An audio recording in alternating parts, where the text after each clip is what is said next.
पाडव्याच्या निमित्तानं राज्यभरात मंदिरं खुली झाली आहेत। यावेळी भाजपच्या आध्यात्मिक आघाडीकडून जल्लोष करण्यात आलाय। 4 महिन्यांच्या लढ्याला यश आल्याची प्रतिक्रिया भाजपच्या आध्यात्मिक आघाडीच्या तुषार भोसले यांनी दिली आहे।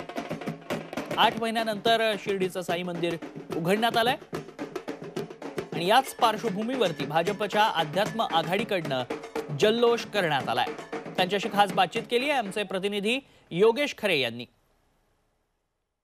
पाडव्याच्या निमित्तानं आज मंदिरं संपूर्ण राज्यामध्ये सुरू झाली आहेत। आपल्या सोबत आहेत आध्यात्मिक आघाडीचे मुख्य तुषार भोसलेजी। सर, काय आहे नेमकी परिस्थिती? जे काही सुरू केलेलं आहे, इतक्या उशिराने हे सगळं सुरू केल्यामुळे तुम्हाला काय वाटतं? निश्चितच हे सरकार मंदिरांविषयी आकस बाळगून होतं।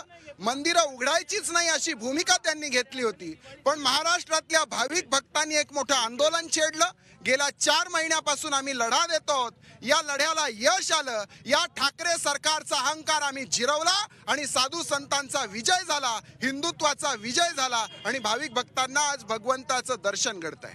कोरोनाच्या एकूणच असंही म्हणण्यात आलं की सुनामी येऊ शकते कोरोनाची। यासाठी भाविकांना काय आवाहन करणार आपण?